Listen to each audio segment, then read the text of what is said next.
Salud.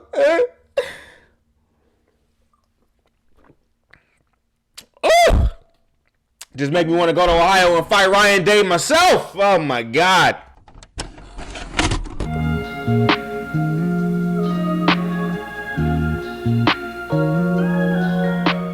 Your boy again. No. Oh Lord, it's gonna be. Don't make me laugh. Do not make me laugh. Oh. It has been a tumultuous day. Tumultuous day. Is it tumultuous? Tumultuous? I think it's tumultuous. It's been a day, dog. Here we go. We just gonna get into it. Okay, I'm feeling good. Happy Monday fun day. I'm feeling good because I ate. And because it's Monday fun day. I'm not feeling good because if you see the merchandise. If you're on YouTube, you see the merchandise. If you're on Spotify, I'm gonna let you know right now. I got my Ohio State gear on right now. And if you've kept up with anything related, bro, you know what? I can't be silent no more. All right, I can't be silent no more, dog. I'm pissed. I'm past levels of pistosity, but I'm trying to bring the energy up for this episode. But I'm past levels of pistosity today, dog. Today is not the day to mess with me, dog. It's really not. But I will say this: I owed one of my friends 2 shots. I made a bet and I lost. So.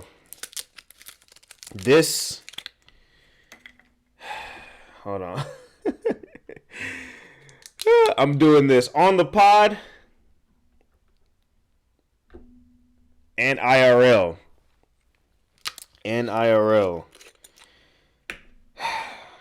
I lost my bet. Ohio State lost today to Michigan. Hard fought win. Fuck right. No, I'm just playing. I'm just kidding. But gotta take my shots. Sorry. In the Ohio State shot glass. That's 2 for your boy. Here goes 1 down the hatch. Hold on.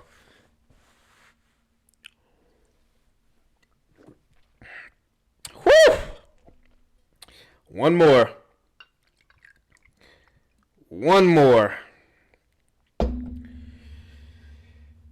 Salud.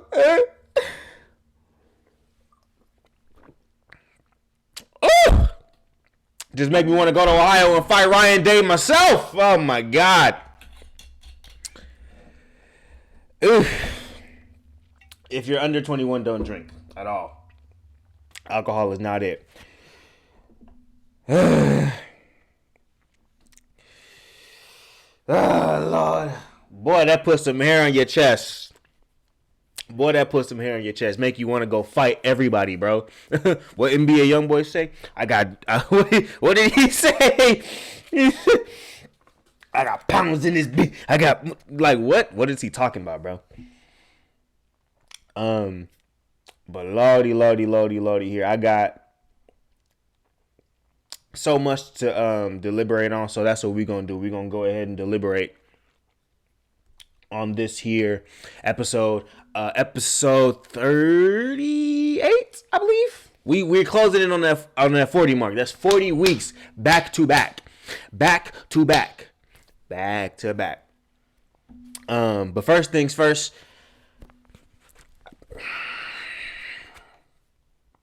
Ohio State fans, all right? Ohio State fans, I can only get so much in the frame. Ohio State fans, all right? I feel for us. Ryan Day, bro. You've lost officially 3 times in a row to Michigan. And this time it was to the backup head coach. Oh my God. Excuse me. The liquor is licking me, bruh. But you lost 3 times, bro. 3 whole times. And it's like I don't care. Like it's not that I don't care. It's that I pay less attention to the games during the season. We're Ohio State. We're going to blow out our conference. The rest of them easy muff. But the games I look forward to are Penn State, Michigan State, Michigan, obviously the biggest game in the country. The biggest game in the country between the 2 best winningest programs. Those are the only games I care about. Plus, every now and then we have an outlier game. This time we had it against Notre Dame. Next season we'll have it against Oregon. I pay attention to those games. But as far as the other games of the season, man, we're blowing them out of the water. It's the Ohio State. Let's be real. But Ryan Day could not be my coach because here's the thing. There's no way you're going to you're going to be 11-0 and then come to the game. We're stacked up against Michigan. When it comes to talent, we have it. We have the weapons. But Ryan Day, and this, I don't want to like harp on you because I get it, bro. But also like, I'm a fan, and as a fan, bro, it just hurts. It hurts. It hurts something here when I gotta take 2 whiskey shots because I done lost a bet backing a team that I thought would have won. Backing a coach that I thought would have won. You got me fucked up. You're playing against the Michigan Wolverines in Ann Arbor. And we're the underdogs. Bite! What the fuck is this pat? Like, bro, there was my fault. There was one play call. I'm sorry if I'm peeking in your microphones, but I'm passionate about this shit. There was one play call in there going into the half, right? Where Ryan let the time go all the way down to 3 seconds before attempting a field goal, right? We had like at least 50 seconds on the clock. Or we had enough time to try and punch in 6 points. To try and bite. What did he do? Play it safe. Why? Somebody was like, Joel Klatt. Is it Joe Klatt? Sorry. He was like, you gave Michigan the momentum coming into the second. They get the ball back. Try to score some points. Not the safe points. Field goal should be your last resort. It should be, this is the end-all, be-all option. It shouldn't be, this is what we're going to go for. Because then they iced your fucking kicker. They iced your kicker.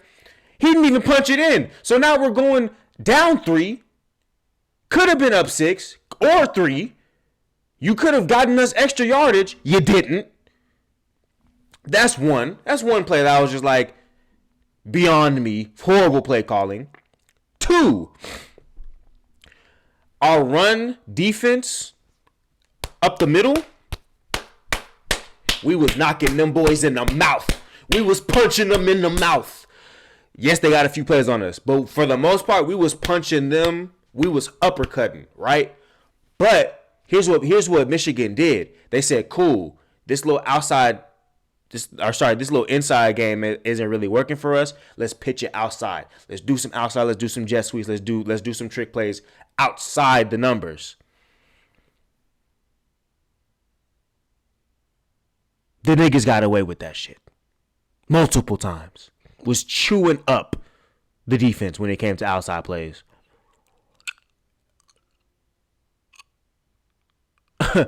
And to top it all off, the defensive coordinator, guess where he was? Chilling. You don't gotta guess, I'm gonna tell you. Chilling in the skybox. Watching this shit. If you don't get your big ass on the field with the rest of the team, play calling was abysmal. I'm not gonna lie to you. And it was really like they were playing very disciplined. They were playing very disciplined football, yes. But they were also not playing aggressive football. with those three things, being in Michigan, being the game, you're down 2-0 in the series. It being the game, and you're on the road, and you're an underdog, bro. Bite, be vicious, be ravenous, fight for the game. 9-5. Go to work. What are we doing playing it safe? What are we doing being pushovers? We have the talent. Marvin Harrison Jr. is the best college football player this season.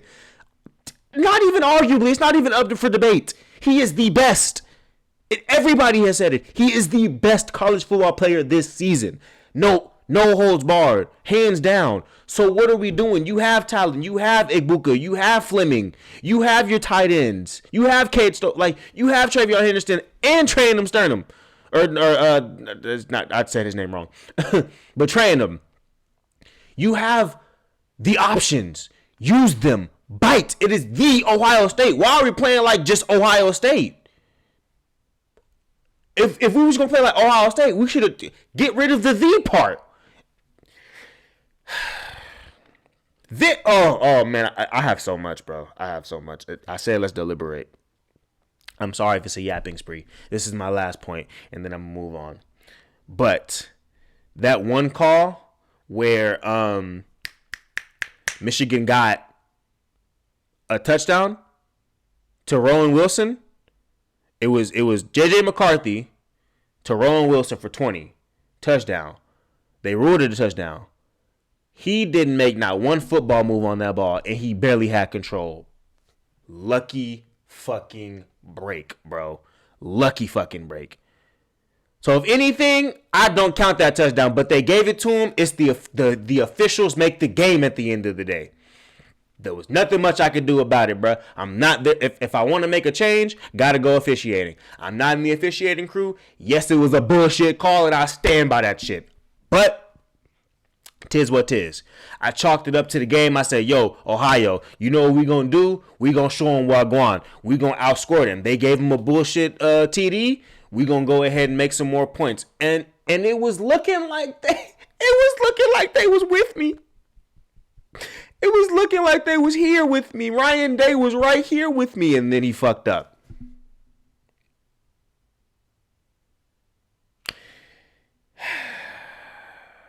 Ohio State, you bring me pain. That's a thumbnail. Ohio State, you bring me pain, bro. It right now it's hurting my chest because I done took a shot. Right now it's hurting my chest, but dog, y'all bring me pain. Ryan Day, all I'm gonna say is, bro, you was under Urban Meyer for time.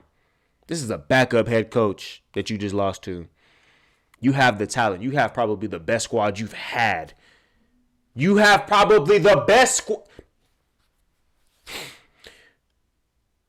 And you couldn't make a ball game. You couldn't go to work.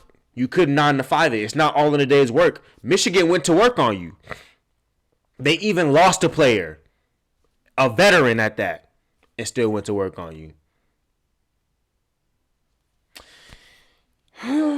All I gotta say, bro, is come next year, dog. Just let's do something different. Let's be more aggressive. Let's be aggressive. Like, what are we doing?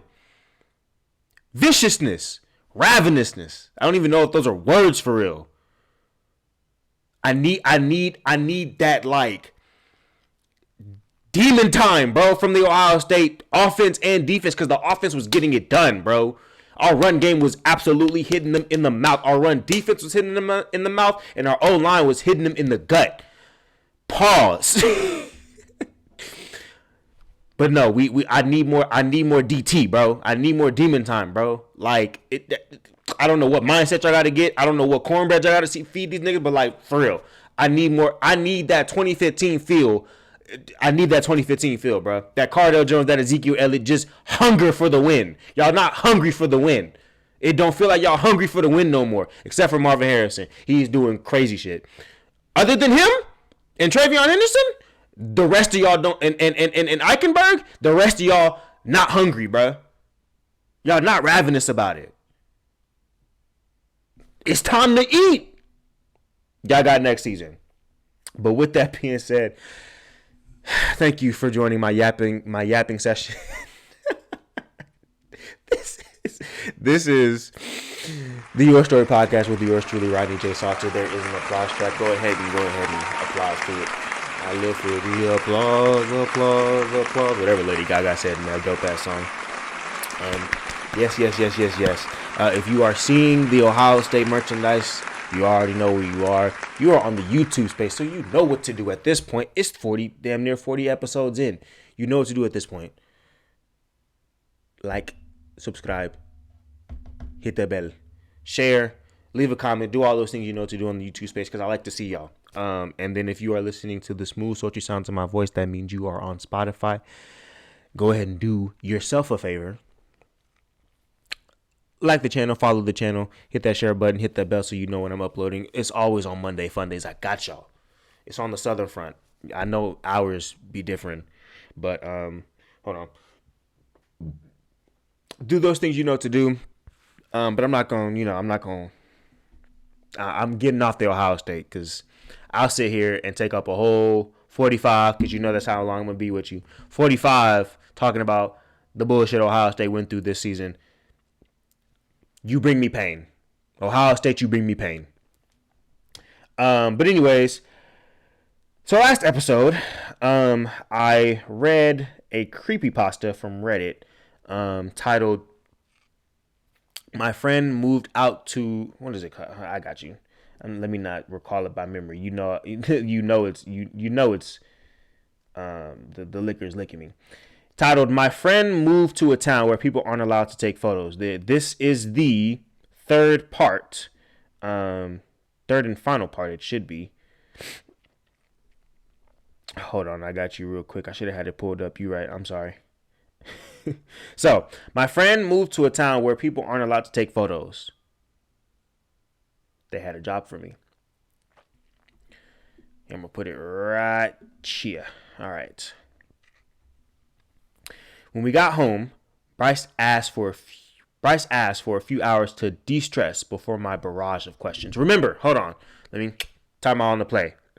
So in part one, we meet Bryce. He's moved to this town where they can't take pictures. His homegirl Rose, I think, has taken a picture. Somebody showed up. I know she's in there. Bring her out, right? Bryce's shoes, whoever is at the door away, he's like, you need to leave. Ain't nobody else here but me, right? He shoos them off. A couple minutes, hours later, ambulance pulls up. Well, no, actually, I guess it would be like this. Wee woo, wee woo, wee woo. They drop a body off, basically. Into the street, because turns out that person I think they were trying to leave. You can't leave this town. Once you're in, you can't leave. Homegirl Rose calls 911. She's like, yo, somebody just dropped a body off. While Guan, the 911 operator, was like, did that person try to leave? Did you take a picture? Whatever the case may be, right? Click. Somebody shows up at the door a couple hours later. He's like, yo, I got a job for you. Bring homegirl.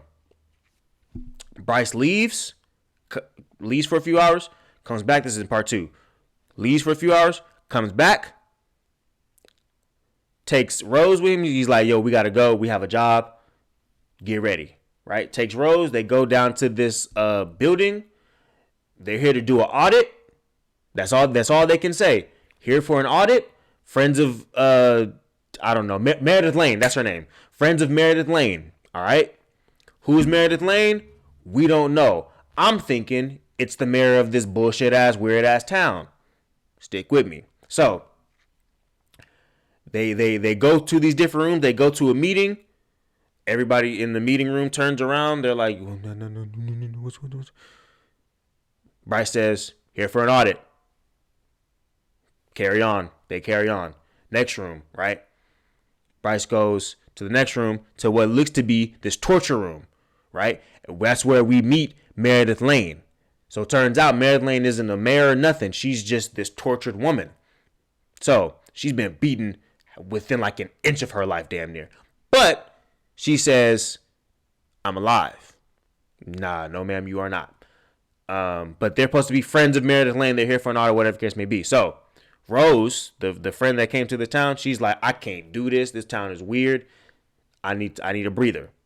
She meets some guy outside that room where Meredith Lane was in. She meets some guy outside that room. He's trying to have a normal conversation with her, right? He's like, yo, like, isn't this shit weird to you? I wish I could have a more normal conversation with somebody. And then obviously Rose is like, nah, I'm here for an audit. Let me play it safe. I'm here for an audit. Can't be talking to you. He's like, oh, damn, you're brainwashed too. So he peels off. Then Rose is like, wait. Let's have a normal conversation. This shit is weird. And he's like, So he turns around. He's like, let me let you in on a secret. I've come up with a theory about this place. She's like, all right. I'm listening. Again, this is part 2. She's like, I'm listening. He goes, so my theory is, closes her mouth, starts strangling the shit out of her. And closing her mouth so she doesn't scream, right? He's like, you know good and well you are not supposed to be having normal conversation with people. You know you're not supposed to talk. You know you're supposed to stick to the rules. This, that, and the third. She is losing her life. Then all of a sudden, grip released and he runs off. What happened? You turn around, it's Bryce. And he's like, the guy who peels off, he's like, Mr. Mayor, I'm sorry. Come to find out, in part 2, Bryce is the mayor of this little weird ass town. And that's where we left off. So, my friend moved to a town where people aren't allowed to take photos. They had a job for me. When we got home, Bryce asked for a few hours to de-stress before my barrage of questions. He spent most of it reading a gothic mystery novel on the sofa, as well as retreating into his room to do some private journaling. The evening settled in, and Bryce finally scuttled into my room. The mayor, huh? When were you planning to tell me that was what you do here? He threw his arms up in exasperation. Look, he struggled. I don't know. I'm not sure if I ever would have felt comfortable mentioning it, if I'm being honest. I never chose the job. They gave it to me when I got here. And since then, I've just been trying to get by. I only had one glaring question on my mind at this point. Everyone in that building said that you hated Meredith Lane. People here say stupid stuff. Literally none of that is, Bryce, just please tell me you didn't order for that poor woman to get chained and tortured like that. Bryce stared at me, aghast. Aghast? Look, they got some terminology here in Reddit. Anyways, do you really actually think I'm capable of something like that? Of course, in the moment, I told him no. But as I lay there in bed that night, the question spun around in my head. Was Bryce capable of great evil? The guy I'd known my whole life? No. The guy who's been trapped in this demented town for months now? I'm not sure. This place could ruin anyone after enough time, couldn't it? I stopped myself there and turned my brain off for the sake of some shut-eye. In the morning, I checked the clock on my own bedside table. 7:15 a.m. That's twice now. I entered the dining room. Bryce had left breakfast on the table for me. Sweet of him. With it came a note. Got called in for an early job. I'm helping make candles today. Whatever that means here. I know it's in your DNA to be brash, but please don't do anything stupid while I'm gone. Stay home. And if for some strange reason you still decide to wander out, stay far, far, far away from the graveyard. Bad things happen the closer you get to it. I took a bite of my toast. Me? Brash? Why I never. Why I never. Look, the alcohol is licking me, dog. I'm going to be commenting on a lot of this shit. Okay. Once again, after finishing up the morning spread, I sauntered to the living room window and looked outside. Once again, folks were gathered inside the Victorian mansion across the street. They sat in a circle, each of them with a book in hand. This time, however, their attention was focused on a TV in the room, something playing that I couldn't quite make out from my vantage point. Someone rose to turn the TV off. Then they all looked at me in unison and smiled. What? Without missing a beat, they shifted their focus back to the books. One of the men began to read aloud, while the rest followed intently. Welp. One thing was for certain. I'd rather be chained up like Meredith Lane than forced to join the disturbing reading group here. I pondered what to do with my day. Surely, not everything in town was preposterously dangerous. At least one of the 80 or so convenience store clerks must have had some sort of insight on how to escape. Right? Wait. Bryce wasn't home. Again. And he had a journal. Did I dare? It would have been an invasion of privacy, sure. But, desperate times, desperate measures. Sometimes you gotta break some rules, yada, yada, yada, yada, yada. I entered his room. After a bit of scanning, I located the journal that he'd stashed in one of his drawers. I'm so Texan, bro. I flipped to the latest entry, hoping to find something interesting. At the top of the page was yesterday's date. Underneath, a few bullet points lazily scribbled. What was with the portrait of the car in the Parker building yesterday? Guy who attacked Rose look familiar? Who is Meredith Lane? Why did I kind of like seeing her get tortured? What? The third line stunned me. Felt like a bullet had gone through my stomach. Suddenly, my pocket vibrated sharply. A text? I pulled my phone out and read the first few messages I'd received since I'd arrived here. From a number I didn't recognize, it simply read, "Be outside in 1 minute. Your job for the day is 10 bodies." You have got to be fucking kidding me. Was this a test? Was I supposed to ignore it? Or was this a task I had to follow? Does this town really want me to kill people? A knock at the door. Then another. And another. I stashed the journal back into the drawer. With bigger fish to fry than figuring out Bryce's inner workings. I searched my mind for a smart thing to do here and came up empty. Rudderless, I walked to the front door's peephole and checked outside. A man in a Hawaiian shirt stood idly at the door. He looked bored. Further out, an ambulance sat parked on the street. Is he gonna kill me? As if reading my mind, he spoke up. Not gonna kill you, newbie. I didn't respond. You're on the route today, he added. Could I actually trust him? He looked at his watch. Look, it's your life. Do what you gotta do, but bad things do happen when you turn down a job. So I'd strongly suggest I swung open the door, raised my fist and shot him my meanest glare. That should scare him. He chuckled. It's gonna take more than a punch to kill me, I'm afraid. He pivoted and began descending the stairs. All right, let's head out. I followed him. He casually paced towards the ambulance's rear doors, opened them, and stepped inside. I peeked in behind him, anticipating the horrifying sight of piles and piles of dead bodies. Instead, the ambulance looked surprisingly ordinary. To the left, a white bench stretched along the wall. A rather striking woman was seated, dressed in a cloak that was all too familiar to me at this point. The Hawaiian-shirted man settled in beside her. On the opposite side, a pile of single-folded stretchers were haphazardly arranged against the wall. Dominating the center, a modest table was firmly anchored to the floor. Atop it sat an eye-catching candle and a worn black digital camera. I climbed into the back. Without missing a beat, the mystery man slipped on a cloak similar to the woman's and handed me another just like it. Your uniform for when you're on the job, he clarified. He shut the back doors, struck a match to light the candle, and moments later, the vehicle set into motion. I begrudgingly put on the bulky Colt outfit. Guess I'm part of the club now. Unsure of what to do next, I ran with an icebreaker. So, is our job, I said slowly, to bash people's heads in or something? The man and woman looked at each other, eyebrows raised in shared bemusement. They started laughing. Bemusement is a crazy...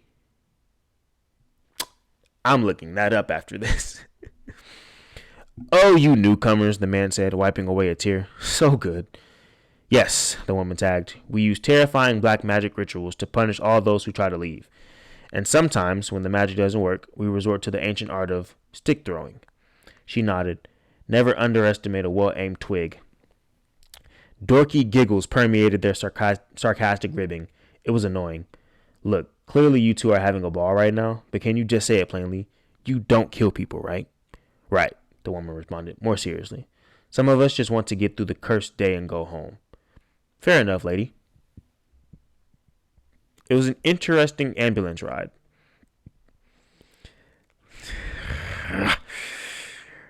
Sorry, I just got a text. I learned their names, Matthias and Svetlana. They were a couple, actually. I'm ashamed that I only caught one on once I saw them sneak a kiss. They spent most of the ride doing some pretty nonsensical stuff. With a deck of cards, they played a demented version of Go Fish that I couldn't fully understand the rules of. Later, Matthias broke into song, belting what sounded like three vaguely familiar pop tunes randomly mashed together. Svetlana knew it and sang along, which is, I guess, what mattered. Finally, Svetlana pitched a game where we would all ask each other increasingly personal questions. I bowed out, using the excuse that I was still jarred by the no small talk rule in the Parker Group building. The two of them passed questions back and forth. What's the funniest thing that's ever happened to you? When was the last time you felt super embarrassed?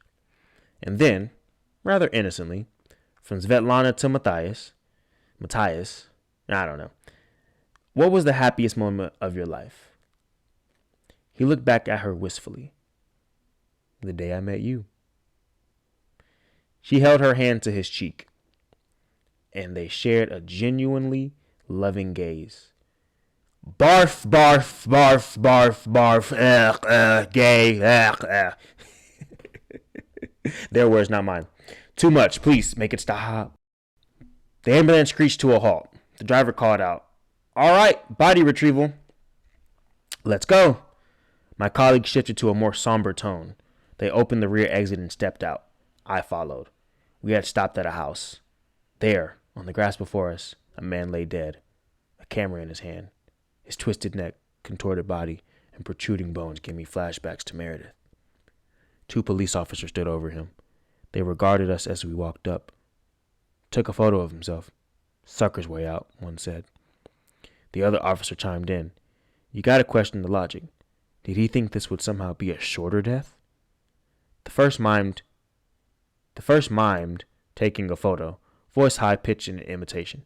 He was probably like, this will be painless. Click, ding.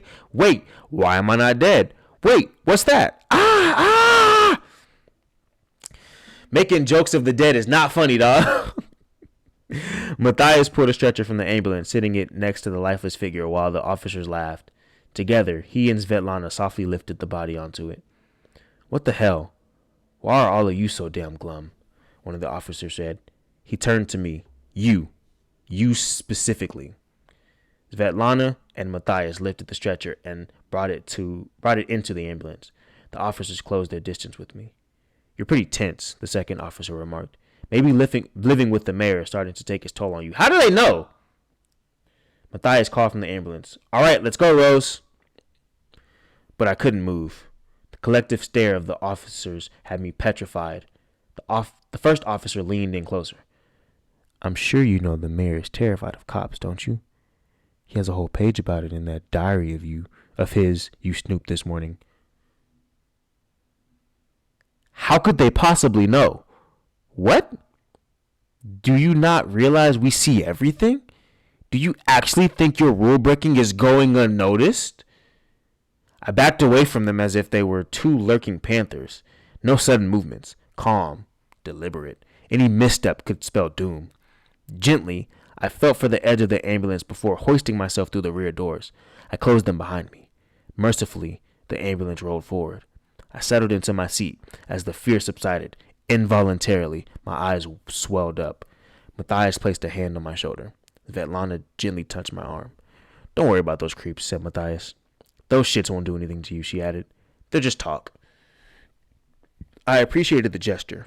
Unfortunately, it was hard to feel great when the grim sight of a mangled corpse in front of us. Matthias shook his head at the sight. Even with how hellish all of this is, I'll never understand doing something like that to yourself. Svetlana gazed at the stretcher, her eyes full of compassion.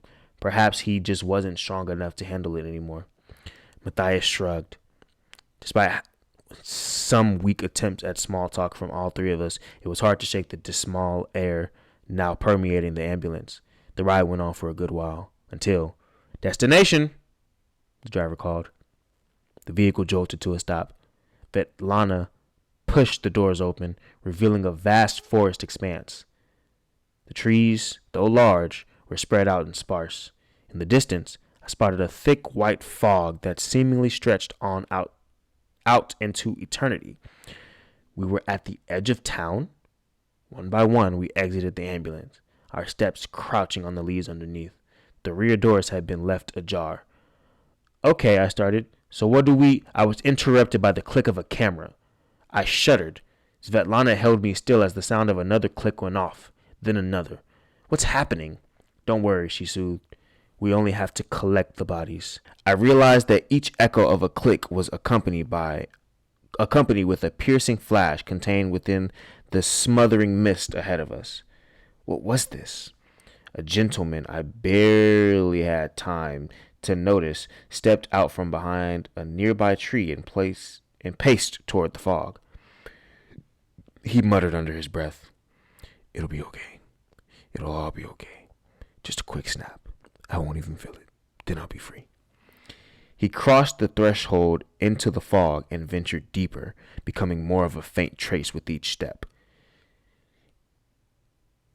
In my peripheral, I noticed another woman in tattered clothes step across the forest and into the shrouding haze. Her mumbles barely reached my ears. "I believe in the walking fire, the holy serpent, the tree of life will perish for our salvation." In she went. From behind us, another man triumphantly jogged past. From behind us, another man triumphantly jogged past, straight into the mist. He shouted out as he did, "It's a fucking mirage! There's nothing real keeping us here!" Deeper he went, until he was just a speck in the white veil. Everything was just a lie. Click, click, click. Each click was accompanied with the sound of a harsh pop and a powerful flash within the fog. The sound of bodies dropping. And then, as if they were the tide coming in, the bodies softly and effortlessly slid right out of the fog, right in front of us now. Bodies with pulverized heads, like all the others I'd seen the ambulances drop off. I tried to process what I was seeing. Matthias, meanwhile, was all business. He pulled small stretchers out of the ambulance and began positioning them next to the bodies, sighing all the while. Quota was 10. So this should be pretty quick, he said. I scanned the environment closely. Far off, more lifeless forms lay scattered. The clicks continued, lights flashing, bodies floating out of the fog. There were already way more than 10 dead here. Behind us, groups of people lurked behind trees, staring into the abyss. Were these folks who were contemplating escaping too? Svetlana addressed Matthias briefly. "I think our newbie is scared, so I'm going to comfort her." He nodded as she led me aside. "I'm not that scared," I started, but she shushed me. "I love you," she called out to Matthias. "Love you too," he responded, a tad absently, distracted by his work. What a pro. She pulled me away from the scene to a looming tree beside the fog. "What is it?" I asked her. She pulled something out of her pocket and placed it into my hand. It was a sketch, a pencil drawing of Matthias. It was pretty good.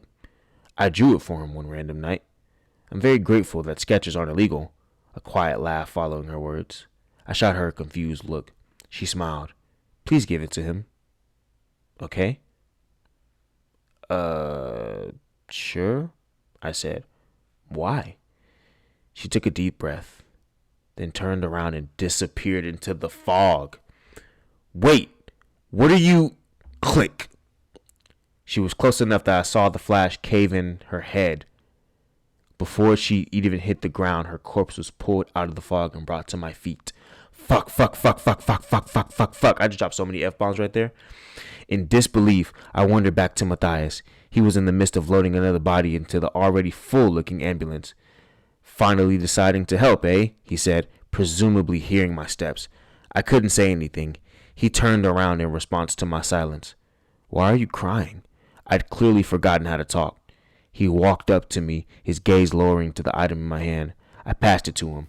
A confused smile crossed his face. He lifted his head to peer over me. His eyes found Svetlana's body in the distance. He exhaled sharply. After a minute of stillness, he approached what was left of her. I placed my hand on his back and accompanied.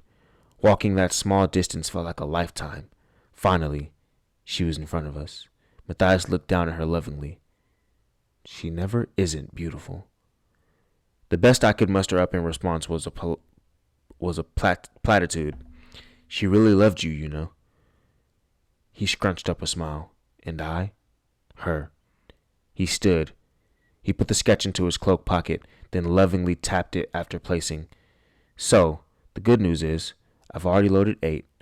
I pray that Svetlana and I won't be too heavy, he said. And then, with a brisk pace, he walked into the fog. No. I chased behind him, crossing into the mist. I reached out to pull at his cloak. Please stop. Just wait a second. There has to be something you can do. There has to be something. I'm not even sure if he could hear me. Deeper still, he went. Deeper still, I followed. My words didn't even make any sense. What am I doing? This is insane. I extended out with all my might to pull him back. Please, you can't just give up. Click. And he was gone. And as his blood flickered onto me, I realized I was going to be next. There I was yet again, staring death in the face, whilst feeling nothing but confusion. With a violent yank, I felt something pull me out of the fog. Suddenly, the cloud of white was in front of me. I wasn't within it anymore. I turned around to see who or what might have pulled me to safety, but it was already gone. I could have sworn I heard a whisper as the force brought me out. The words, "You should be enjoying your gift." I cried in fear and hell and all things awful as Matthias's body appeared beside me. In the hour it took to get up and finish the shift, I wondered what the fuck kind of gift this was supposed to be. It wasn't fair. Neither of them deserved this. So I did the only thing that felt right. When the text came in telling me to drop the bodies in the middle of the street, any street is fine, I refused. They deserved a proper resting place, and so I told the ambulance driver that the instructions were to take all 10 to the graveyard. He seemed surprised, but he obliged anyway. It wasn't until halfway through burying the bodies that I remembered Bryce's warning about the graveyard, though, to be honest, nothing out of the ordinary happened. Yet, amongst a sea of hundreds of pre-dug graves and tombstones marked by the names of strangers, it was a bit weird to see mine and Bryce's names among the bunch. But beside that, it was pretty tame. The ambulance driver brought me back home. He didn't seem too stressed about the 2 crew deaths today.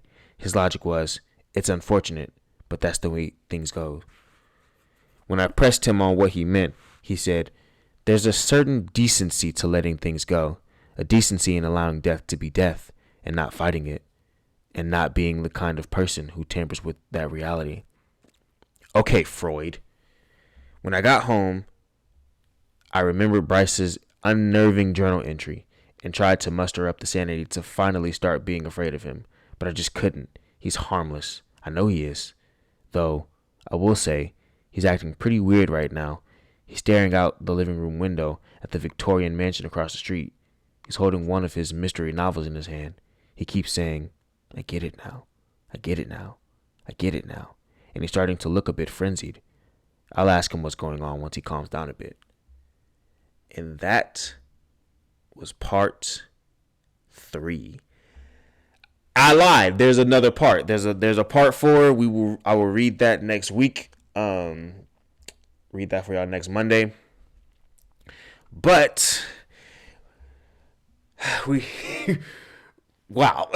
She's gone to the graveyard. She's seen 2 people die in front of her. 2 new people. They just walked into the fog along with 8 other bodies or 7 other bodies. No, 8 bodies. Yeah, because that makes 10. Them 2 make 10. So along with 8 other bodies, she's seen an additional 2 people who she was chilling with throughout the day get duppied right in front of her. And she went to the graveyard, saw her tombstone, by the way. What's that about? These cops are watching her, watching their every move. This town, I don't know. This town ain't big enough for the two of us. But with that being said, I am moving into the final little portion. I've taken up 45 already. There's some parts that's gonna be cut, but I've taken up 45 already. I've now moving into the final segment. It was Thanksgiving weekend this past week, and I really hope y'all ate good. I know I did. I missed the macaroni, the baked macaroni and cheese dish. I missed it. Wasn't nobody really throwing down when it came to the macaroni. Our family rarely throws down for macaroni, low key. Now I think about it. We go crazy for the ham. We go crazy for the turkey. We go crazy for the candy yams, and we go crazy for the green bean casserole. And the rolls. Obviously, you got to have the sweet King Hawaiian rolls. You know. But we didn't really go for the macaroni this time around. I went to another house. They had macaroni. I don't eat everybody macaroni and cheese, dog. I just don't. So I wasn't really messing with it. But hope y'all had a great Thanksgiving weekend. Apart from this loss, I know I did. Have a good one. But the great thing about Thanksgiving is that Twitter always lights up. So we have Thanksgiving tweets. And yeah, I'm gonna get into this. I really need to start pulling this shit up. Like, I don't like it's getting ridiculous. Anyways, so first things first, Thanksgiving tweets, right? These are just random tweets that I saw on Twitter. So first things first, they said they told me to bring a side to Thanksgiving dinner, but I don't know which one to ask. What did y'all? No, was it Ja Rule? No, it was DMX. There was Tisha, Keisha, Brenda, Letitia, what did Drake say? Nadine, Christine, Justine.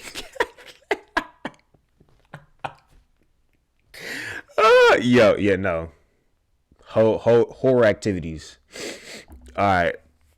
Somebody said my grandma fucking lost it. Oh my God. I'm not gonna lie to you, dog. Nana, if you ever watch this, it's all love. Where the pies at? Where was the macaroni at? Where was the potato salad at? We didn't even get no dark meat. They took all the dark meat for the turkey. It's all love though. It's all love. My grandma fucking lost it though. Somebody said, hold on. Somebody said they wouldn't wish it on their worst enemy. Grandma's Mac don't hit anymore. Yo, yeah. All right, next one. Family, it was good to see y'all, but now it's time for me to go home and play games in the dark. That's the biggest facts. I think when I came home that night, so I went over to my cousin's house to chill with him because he has this spot out in Kyle. I was out south all day. He has this spot out in Kyle, so I chilled with him for a couple hours before we went to my uncle's. And we were playing Brawlhalla. When I got home, I didn't remember to bring a plate. So I was literally just sitting eating Cheez-Its and stuff, bro. In my lonely, cold ass apartment, man. I was pissed playing Brawlhalla, dog. I was like, this is a sad way to go out. If you're on Thanksgiving, you either need to spend the night at one of your family members' house, if you fuck with them like that, or have a link after. I didn't do either of those things. I said I'm going home, like Long Beach Griffey says. All right, this is hold on. This is like a quote tweet. Somebody said, please don't tweet that auntie tweet tomorrow. And then the quote tweet is, aunties be having a big ass booty talking about grab a slice of pie. Auntie, I'm trying to eat your pie. Yo, this tweet has been deleted. Stop. That's incest. That's nasty. Y'all, Niggas on the I don't think we was ever supposed to be privy to this amount of horniness on the internet, dog. Y'all crazy out here. All right. All right. The original tweet says still didn't eat yet, and the quote tweet says, "If the shit not done by the Niners game kickoff, I'm gonna start exposing family secrets." Oh, finna tell y'all, bro. What time did everybody eat? I know what time. I got there at like. I got to my grandma's house at like 2:30. We didn't eat till maybe like, I want to say like 3:30. So like an hour later till everybody got there. Because I was the first one to get there. And I'm usually not the first to get nowhere. I was the first one to get there. And then everybody else started showing up. Yeah, we didn't eat till like 3:30. People was talking about they ate at 12 in the morning. Or 12 in the afternoon. Early in the morning. Y'all weird, dog. We don't eat until the game come on. To be honest, we didn't eat until the Dallas game came on. That was like 3:30. To be frank with you, yeah. Looking at Pearl like, gotta start exposing the family secrets, bruh. All right. Next one says, y'all, one of my aunties so trifling. She's supposed to bring the turkey today, right? Why she posted in our family group message that her and her kids made a mistake and ate the turkey last night because they were hungry? Girl, what the fuck? I'm gonna be honest. Auntie would have had to catch crazy fades. I'm not gonna even. And I don't really fuck with turkey like that, but like it just kind of makes the ensemble of Thanksgiving. Auntie would have had to catch the craziest fade. Her and the kids. You think I'm playing? These hands is rated E. They would have had to catch a fade, dog. Line them up. Turkey? Y'all ate them? Talking about some y'all hungry? Y'all couldn't wait a day? Y'all couldn't get an extra. Like, here's what I would have done. I'd have been like, look, I know we gonna be hungry. This is what my mom did. I rate my mom for this. One year she made like enchiladas, right? She made a big pot, right? For the family, for everybody. And then she made us, for her immediate family, our separate pot. So we was nom-nomming on our separate thing. She made 2 servings damn near. For 2 separate occasions. Do that. What the hell you talk? But turkey expensive though, so. Nah, auntie still would have had to catch that fade. Alright. The main tweet says, Black Twitter, what do you eat for breakfast on Thanksgiving morning? And the quote tweet says, breakfast don't exist on Thanksgiving. You starve until the dinner is ready. Big ass facts. Low key, I didn't eat breakfast that morning. If we didn't eat, like let's hypothetically speaking, let's say the game didn't start till like 7, maybe 5 or 7, I probably wouldn't have ate. Let's just being honest. You don't like. There's no such thing as breakfast on Thanksgiving morning, dog. You're about to have the spread of a lifetime.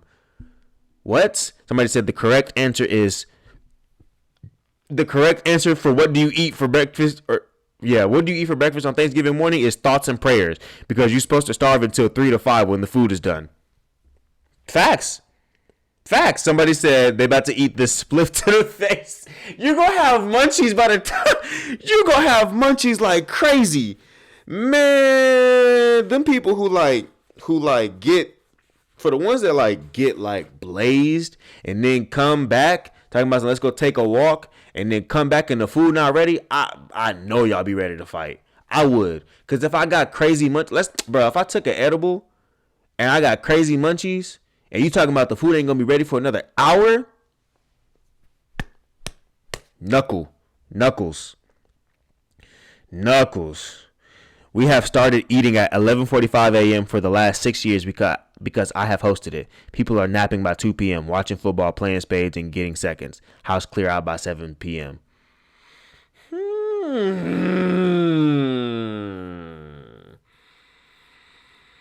11:45 to eat a spread like that is crazy though. I'm not gonna lie to you. That's wild. 11:45. That's wild. That's smart though. But anyways, that concludes Thanksgiving tweets, and that concludes this episode. Thank you for joining me for another episode. For episode 38, we pushing on that 40 mark.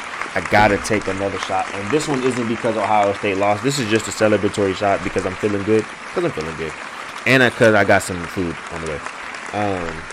But just a celebratory shot. Happy Thanksgiving. Because I wasn't able to drink with y'all. Don't you dare. Happy Thanksgiving. Belated Thanksgiving. Happy Black Friday. Don't hit up your ex. Whatever you do. I know some people be like, oh, we're going to use Thanksgiving. We're going to use Thanksgiving to try and get back in good graces. Don't hit up your ex. Don't do it. Just don't do it. Go home, play the game. Ladies, don't do it. The nigga don't do it. Don't try to happy Black Friday your way back into don't do it. Don't do it. It's not worth it. He gonna fuck your life up. The nigga like me gonna fuck your life. I'm playing. I'm kidding. I'm kidding. But no, happy Monday, fun day. Cheers to another Thanksgiving. Cheers to 2023, man. We made it.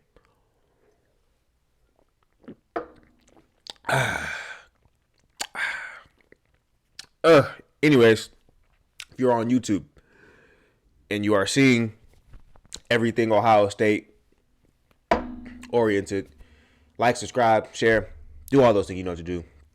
Do yourself a favor and join the yapper session. All right, if you're gonna call me a yapper, at least join in on the yapper session. All right. If you're listening to the smooth, sultry sounds, I'm swallowing like crazy. The saliva, you know when you're drunk. If you listen to the smooth, sultry sound of my voice, that means you're on Spotify. Like, share, leave a rating. 5 stars is preferable, and that's all I'm gonna say about that. Don't try me. Thank you for joining me. Y'all have a good one. All love on this other front. Stop. You're supposed to stop. Oh my God.